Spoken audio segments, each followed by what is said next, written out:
네, 오늘 우리가 함께 나눌 말씀은 히브리서 4장 14절에서 16절 말씀입니다. 히브리서 4장 14절에서 16절 말씀입니다. 스크린에 말씀이 나올 텐데요. 길지 않은 말씀이기 때문에 저와 함께 봉독하도록 하겠습니다. 하나님 말씀입니다. 그러므로 우리에게 큰 대제사장이 계시니 승천하시니 곧 하나님의 아들 예수시라. 우리가 믿는 도리를 굳게 잡을지어다. 우리에게 있는 대제사장은 우리의 연약함을 동정하지 못하시리가 아니요 모든 일에 우리와 똑같이 시험을 받으시니로되 죄는 없으시니라. 그러므로 우리는 긍휼하심을 받고 때를 따라 돕는 은혜를 얻기 위하여 은혜의 보좌 앞에 담대히 나아갈 것이니라. 아멘. 여러분 반갑습니다. 코로나 여파 속에서도 하나님의 말씀을 사모하며 이 자리로 나오신 여러분 한 사람 한 사람을 정말 진심을 담아서 축복합니다. 사실 이제는 우리가 코로나에 대해서 얘기하는 것도 조금은 지겨워지는 요즘임을 좀 느낍니다. 그런데 지겹다고 그냥 무시하기에는 그 여파가 우리의 직장에, 사회에, 나라에, 또 교회와 예배에 계속 나타나고 있는 요즘이라 우리에게 계속해서 많은 생각과 고민들을 가지게 하는 시점인 것 같습니다. 그래도 한 가지 하나님께 감사한 것은 하나님께서 우리 사랑의 교회 청년부에 히브리서 말씀을 허락하여 주셔서 말씀으로 우리의 신앙과 믿음을 굳게 붙들고 계시다는 것입니다. 지난 한 달 동안 우리는 히브리서 말씀을 듣고 있는데요. 히브리서 본문을 통해서 우리는 예수님이 어떤 분이신지, 예수님의 우월성과 그분을 통해서 누릴 수 있는 것들에 대해서 들었습니다. 오늘 본문에서 히브리서 기자는 아주 정확하고 명료하고 직설적으로 얘기합니다. 14절에 우리에게 큰 대제사장이 있다고 얘기하는데 누구라고 말하죠? 예수시라고 말합니다. 바로 승천하신 하나님의 아들 예수라고 얘기하는데요. 현대 기독교인으로 살아가는 우리에게 있어서 대제사장이라는 단어는 조금 낯설기는 하지만 우리가 이 히브리서가 누구에게 쓰여졌는지를 다시금 한번 기억해 볼 필요가 있을 것 같습니다. 우리가 지난 설교에서 이미 잘 들었는데 우리는 히브리서가 정확하게 누가 썼는지는 알지 못하지만 이 편지가 누구를 향해 쓰여졌는지는 많은 학자들이 동의하고 있습니다. 누구일까요? 네, 바로 유대인들입니다. 유대인들인데 어떤 유대인들이냐? 구약의 예법과 제사와 율법을 따르고 믿던 유대교인들을 얘기하는데, 근데 그들 중에 이제 십자가의 복음을 듣고 이제 그리스도께서 이루신 새 언약을 내가 믿습니다. 그리스도께서 나의 구원자이심을 내가 믿습니다라고 말한 유대교를 믿던 유대인들 중에 기독교를 전향한 사람들을 얘기하고 있는 것입니다. 그런데 문제는 당시에 이스라엘은 로마의 지배를 받고 있었는데 어느 종교를 가지고 있던지 간에 아무 상관이 없었는데 로마에서 이제 예수님을 따르고 믿는 기독교에 대한 억압과 핍박이 시작되게 된 것이죠. 예수 그리스도를 구주라 믿는 기독교에 대한 박해와 핍박이 가해지자 유대교에서 기독교로 개종했던 그 유대인들의 마음이 불안해지기 시작했습니다. 그들의 마음이 분주해지기 시작하신 거죠. 분명히 개종한 그들 사이에 이런 얘기들이 있었을 것 같아요. 우리 다시 돌아가자. 우리 다시 유대교로 돌아가자. 적어도 우리가 유대교를 따르고 믿던 시절에는 우리가 이렇게 손가락질 당하고 수치를 당하고 나라에서 억압과 핍박을 당하지는 않았잖아. 우리 다시 원래 드리던 제사로 돌아가자. 우리 다시 우리가 행하던 율법으로 돌아가자. 이런 얘기들이 있었을 것 같습니다. 왜냐하면 아직까지 그들에게 익숙한 예배는 우리처럼 함께 모여서 예수님에 관한 말씀을 나누고 은혜를 나누는 것보다는 그들이 어릴 때부터 경험한 그들의 부모 세대에서부터 전해져 온 성전 앞에 모여서 동물을 잡고 각을 떠서 피를 흘리는 대속제물을 대제사장이 성전 안에 들고 가는 대속의 제사를 드리는 것이 그들에게는 익숙한 예배였기 때문입니다. 여러분, 대제사장이 무엇을 하는 사람입니까? 히브리서 5장 1절을 보면 이렇게 나와 있는데요. 우리 함께 읽어볼까요? 대제사장마다 사람 가운데서 택한 자이므로 하나님께 속한 일에 사람을 위하여 예물과 속죄하는 제사를 드리게 하나니. 좀 더 나아가서 4절 후반부까지 우리가 보면요, 이렇게 나와 있습니다.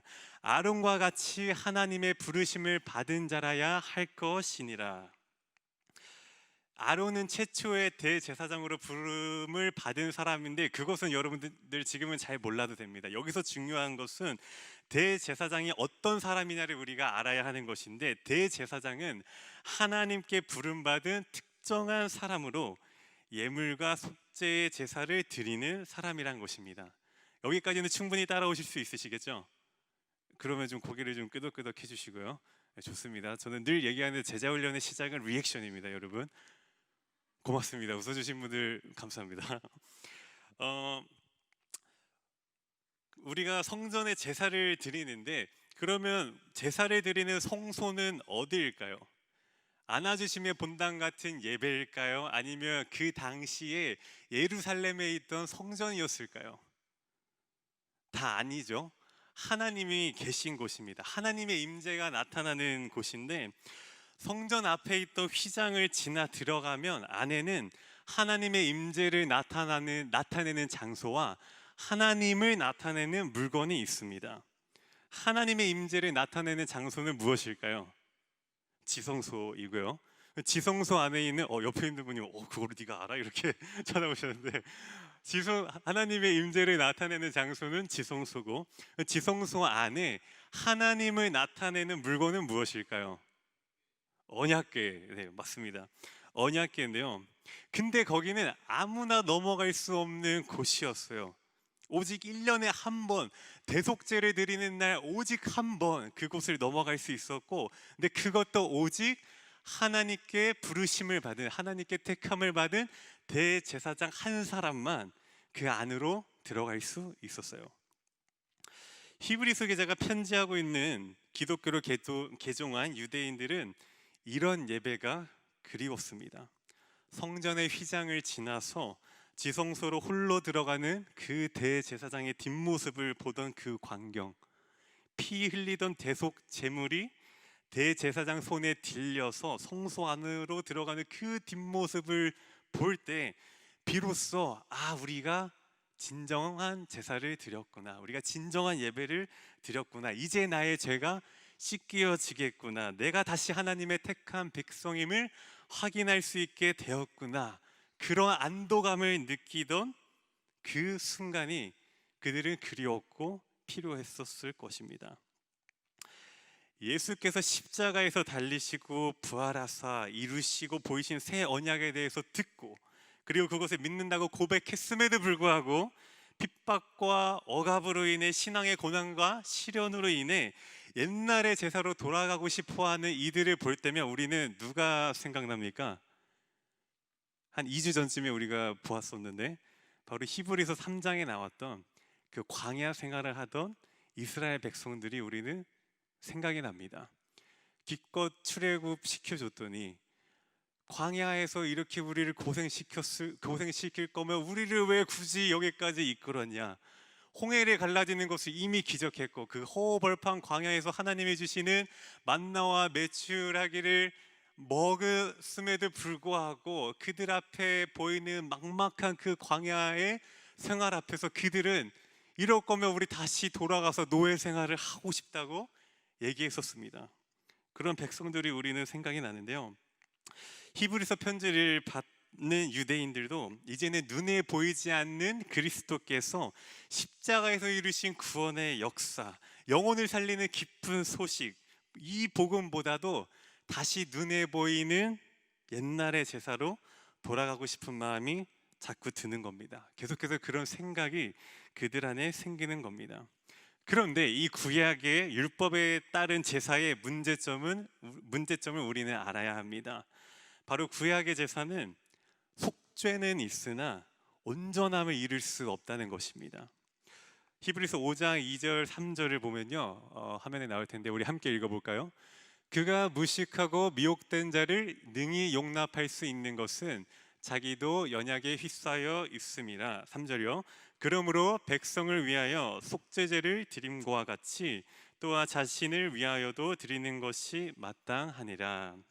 이것이 무슨 얘기냐면요, 제사 드릴 때 뒤에서 보면은 너무나도 거룩해 보이고 어쩌면 인간이 가질 수 있는 가장 영광스러운 후광을 가지고 지성소로 들어가던, 그 하나님께 부르심을 받은 사람으로서 영적으로 굉장한 권위를 누릴 것 같던 그 대제사장도 사실은 한낱 인간이기에 태생적인 인간의 한계를 가진 사람이라고 말하고 있습니다. 대제사장으로서 백성들의 죄만을 속죄하기 위하여 제사를 드리는 것이 아니라 대제사장 자신을 위해서도 대제사장은 그 속죄 제사를 드려야 했다는 것이죠. 하나님께서 제정하신 대속의 방식에는, 그 구원의 방식에 있어서는 구약의 제사는 매번 반복되어야만 하는 한계에 부딪힙니다. 계속해서 동물을 잡아야 하고요, 그 잡아서 피를 흘려서 죽음이 있어야 그 죄가 비로소 옮겨져서 속죄되는 것입니다. 그런데 이에 대해서 히브리서 기자는 예수님을 통해 누릴 수 있는 기쁜 소식을 다시금 기억하기 위해 오늘 우리에게 이렇게 선포하는데요, 9절에 온전하시며 자기에게 순종하는 모든 자에게 영원한 구원의 근원이 되시는 분이 우리에게 있다. 바로 큰 대제사장이 되시는 예수님이시다라고 말합니다. 왜 예수님께서는 구원의 근원이 되셨다고 합니까? 바로 대제사장 되시는 예수님께서 완전한 제사를 이루셨기 때문인데, 그렇다면 예수님의 완전한 제사란 무엇일까요? 히브리서 5장 7절에서 10절의 말씀을 우리 시간 함께 읽어보기 원하는데요, 함께 읽도록 하겠습니다. 그는 육체에 계실 때에 자기를 죽음에서 능히 구원하실 이에게 심한 통곡과 눈물로 간구와 소원을 올렸고 그의 경건하심으로 말미암아 들으심을 얻었느니라. 그가 아들이시면서도 받으신 고난으로 순종함을 배워서 온전하게 되셨은즉 자기에게 순종하는 모든 자에게 영원한 구원의 근원이 되시고 하나님께 멜기세덱의 반차를 따른 대제사장이라 칭하심을 받으셨느니라. 아멘. 멜기세덱의 반차를 따르는 대제사장에 대한 의미는 오늘 우리가 읽은 본문의 뒤에서 많이 나올 것이기 때문에 오늘은 일단 우리는 뒤로 미루고요, 우리는 다시 돌아와서 우리에게 큰 대제사장이 되시는 예수님이 계시고 그분은 승천하신 하나님의 아들이신데, 예수님께서는 하나님의 아들이셨지만 근데 이 땅에 오시면서 영원한 대제사장의 자격을 단번에 얻으신 것이 아닙니다. 그냥 예수님이니까 공짜로 너 대제사장 직분을 줄게 라고 한 것이 아닙니다. 히브리서 기자가 앞서 말한 것처럼 대제사장은 하나님이 선택하신 사람이어야 했기 때문인데요, 그래서 예수님은 인간의 몸을 입고 성육신하셔서 이 땅에 오셨습니다.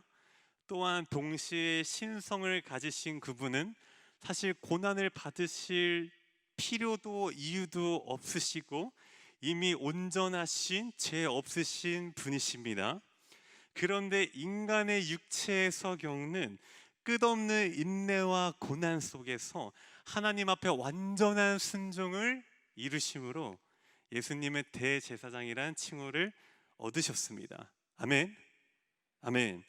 예수님께서 온전한 대제사장으로 자기 몸을 희생제물로 삼아 단번에 하나님께 속죄의 제사를 드림으로 이제는 그분을 믿고 그분의 말씀에 순종하는 모든 사람들에게 구원의 근원이 되신다고 히브리서 기자는 말하고 있습니다. 여러분, 이게 무엇입니까? 바로 복음입니다. 우리가 처음에 함께 봉독했던 말씀을 다시 한번 보기 원하는데요, 4장 14절에서 16절 말씀을 우리가 다시 한번 더 이 시간 우리의 마음과 우리의 진심을 담아서 한번 다시 읽기 원합니다. 함께 읽겠습니다. 그러므로 우리에게 큰 대제사장이 계시니 승천하시니 곧 하나님의 아들 예수시라. 우리가 믿는 도리를 굳게 잡을지어다. 여기서 믿는 도리란 그들이 유대교에서 기독교로 개종하면서 새롭게 알게 된 진리들을 말하는 겁니다. 그래서 15절 계속 읽겠습니다. 우리에게 있는 대제사장은 우리의 연약함을 동정하지 못하시리가 아니요 모든 일에 우리와 똑같이 시험을 받으시니로되 죄는 없으시니라. 그러므로 우리는 긍휼하심을 받고 때를 따라 돕는 은혜를 얻기 위하여 은혜의 보좌 앞에 담대히 나아갈 것이니라. 아멘. 하나님이시면서 인간의 몸을 입고 인간의 육체를 통해 하나님의 뜻에 반하는 유혹과 시험을 똑같이 겪으신 이가 인간이 우리의 한계와 연약함을 아셔서 우리를 위로하시고 그가 십자가에서 자신을 대속제물로 드리며 단번에 이루신 완전한 제사로 대제사장의 칭호를 얻으시고 우리가 받을 심판을 대신 받으신 그 대제사장이신 예수님께서 승천하셔서 이제는 하나님의 보좌 우편에 앉아서 우리가 거룩하신 하나님 앞에 나아갈 수 있도록 중보자가 되어 주시니 이제는 더 이상 우리가 옛날의 구약의 제사와 같이 동물을 잡고 각을 뜨고 피를 흘리는 제사를 드리는 것이 아니라 이제는 우리는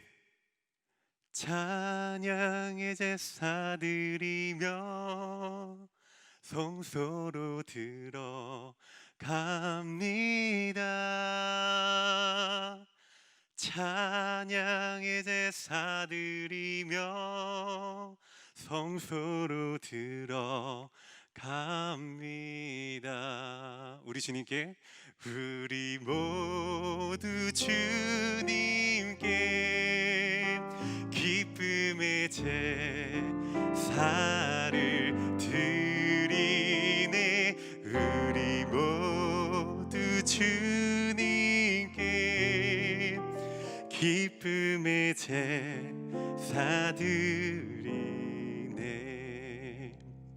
이제는 우리의 영원한 구원의 근원이 되시는 예수 그리스도의 이름을 가지고 그분이 주시는 은혜를 사모하며 기쁨으로 언제나 어느 때나 하나님의 임재가 나타나는 은혜의 보좌 앞으로 우리가 나아갈 수 있는 은혜와 축복의 길이 우리에게 열린 것입니다.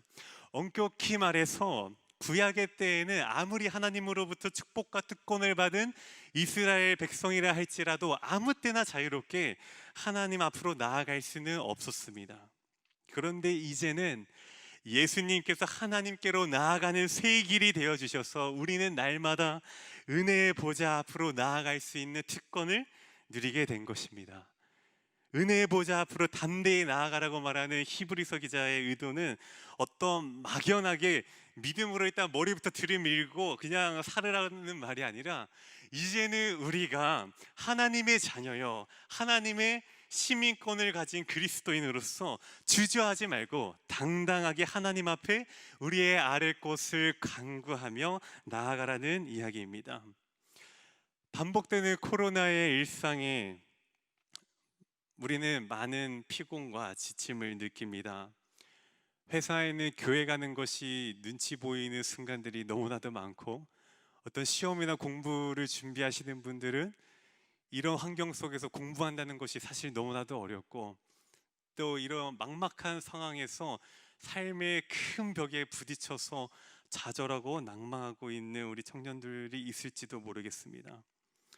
하지만 우리가 이제 우리 눈에 보이는 것에 우리 귀에 들리는 것에 우리의 마음을 빼앗기고 거기에 끌려다니는 것이 아니고 우리가 거기에 끌려다니며 우리의 삶을 소진시키는 것이 아니라 우리에게 열어주신 그 은혜의 보좌 앞으로 나아갈 수 있는 길을 사모하며 우리의 삶을 하나님께 맡기며 우리의 삶을 통해 하나님께 영광 올려드리는 우리 사랑의 청년부 되기를 간절히 소망합니다.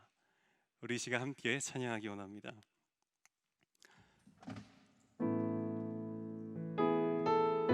우리 이 시간 이 찬양의 고백을 우리의 입술로 하나님 앞에 올려드릴 때에 그 은혜의 보좌 앞으로 우리 인도하시는 주님을 기억하면서 우리의 마음과 우리 안에 있는 모든 것들을 주님 앞에 올려드리면서 전심으로 이 시간 하나님 앞에 우리 함께 찬양하겠습니다.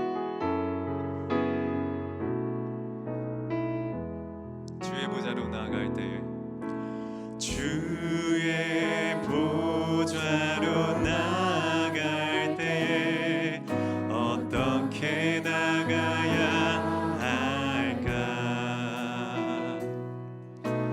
나를 구원한 주의 십자가 그것을 믿으며 가네. 주의 보좌로 주의 보좌로 나 여전히 부족하나 나 여전히 부족하나 나를 품으신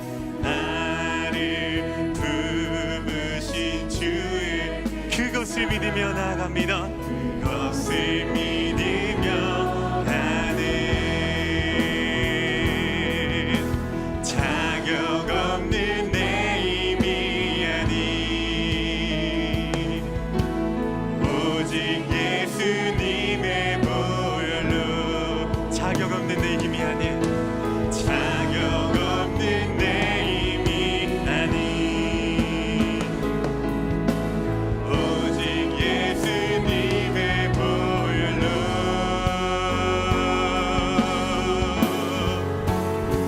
십자가의 보혈 완전하신 사랑 힘입어 나아갑니다. 십자가의 보혈 완전하신 사랑 힘입어 예배합니다. 십자가의 보혈 완전하신 사랑 힘입어 나아갑니다. 십자가의 보혈 완전하신 사랑 힘입어 예배합니다. 자격 없는 내 힘이 아닌 자격 없는 내 힘이 아닌 오직 예수님의 보혈로 자격 없는 내 힘이 아닌 오직 예수님의 우리 모든 것을 내려놓고 다시 고백합니다. 자격 없는 내 힘이 아닌 오직 예수님의 보혈로 자격 없는 내 힘이 오직 예수님의 보혈로 오직 예수님의 보혈로 그 십자가의 은혜를 삼아며 함께 찬양합니다. 십자가의 보혈 완전하신 사랑 힘입어 나아갑니다.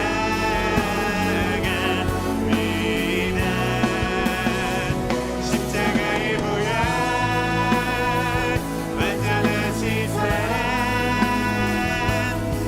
힘입어 예배합니다. 십자가의 보혈 완전하신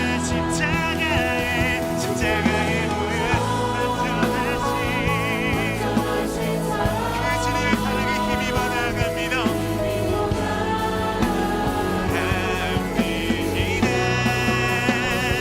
십자가의 보혈 완전하신 사랑 힘입어 예배합니다. 우리 이 시간 말씀을 기억하면서 함께 기도하기 원합니다. 죄 없으신 온전하신 대제사장 되시는 예수님께서 이루신 그 은혜의 보좌 앞으로 나아갈 길을 사모합니다. 나의 상황과 나의 모습이 어떠하든지 간에 길 되시며 길 만드신 주님의 인도하심을 따라가기 원합니다.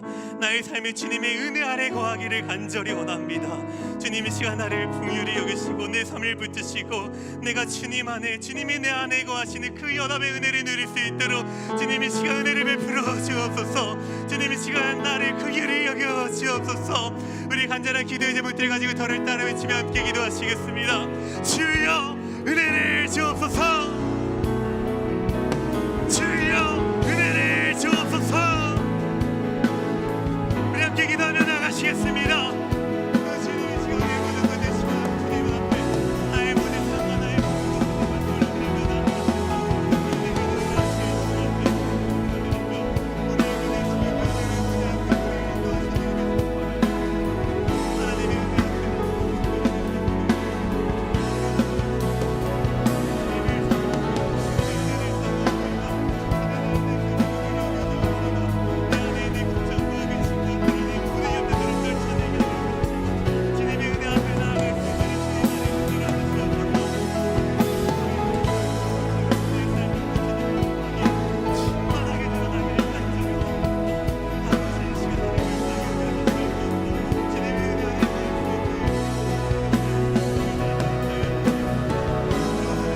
보좌 앞으로 우리를 인도하시는 주님을 바라봅니다. 하나님, 나의 상황과 나의 삶의 모습이 어떠하든지 간에 나를 끝까지 붙드시고 나를 끝까지 포기하지 않으시는 우리 하나님의 사랑을 이 시간 의지하며 나아가오니 주님, 이 시간 내 마음을 붙들어 주옵소서.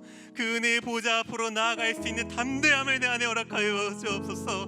내 삶을 통하여 내가 더욱 드러나는 것이 아니라 하나님의 영광이 드러나며 하나님 앞에 온전히 붙들린 삶의 열매 맺기를 간절히 소망하오니 주님, 이 시간 나의 삶을 주님께 드립니다. 나의 생명과 나의 마음을 주님 앞에 올려드립니다. 주님, 이 시간 받아 주옵소서. 주님, 이 시간 나의 기도를 들어 주옵소서. 주님 없이는 나는 단 한순간도 살아갈 수 없음을 고백하오니 하나님, 이 시간 나의 심령 가운데 주의 성령의 충만한 은혜를 허락하여 주옵시고 나의 삶의 그 중심에 대제사장 되시는 예수님께서 이루신 그 십자가의 놀라운 승리가 깊게 뿌리 박혀서 어떤 상황에서든지 어떤 일에서든지 늘 담대히 주님의 은혜의 보좌를 사모하며 나아갈 수 있는 은혜를 허락하여 주옵소서. 우리 주 예수 그리스도의 이름으로 기도드렸습니다. 아멘. 주기도문으로 청년부 예배를 마치도록 하겠습니다. 하늘에 계신 우리 아버지여, 이름이 거룩히 여김을 받으시오며 나라의 마옵시며 뜻이 하늘에서 이루어진 것 같이 땅에서 또 이루어지다. 오늘날 우리에게 일용할 양식을 주옵시고 우리가 우리에게 죄 지은 자를 사하여 준 것 같이 우리의 죄를 사하여 주옵시고 시험에 들게 하지 마옵시고 다만 악에서 구하옵소서. 대개 나라와 권세와 영광이 아버지께 영원히 있사옵나이다. 아멘.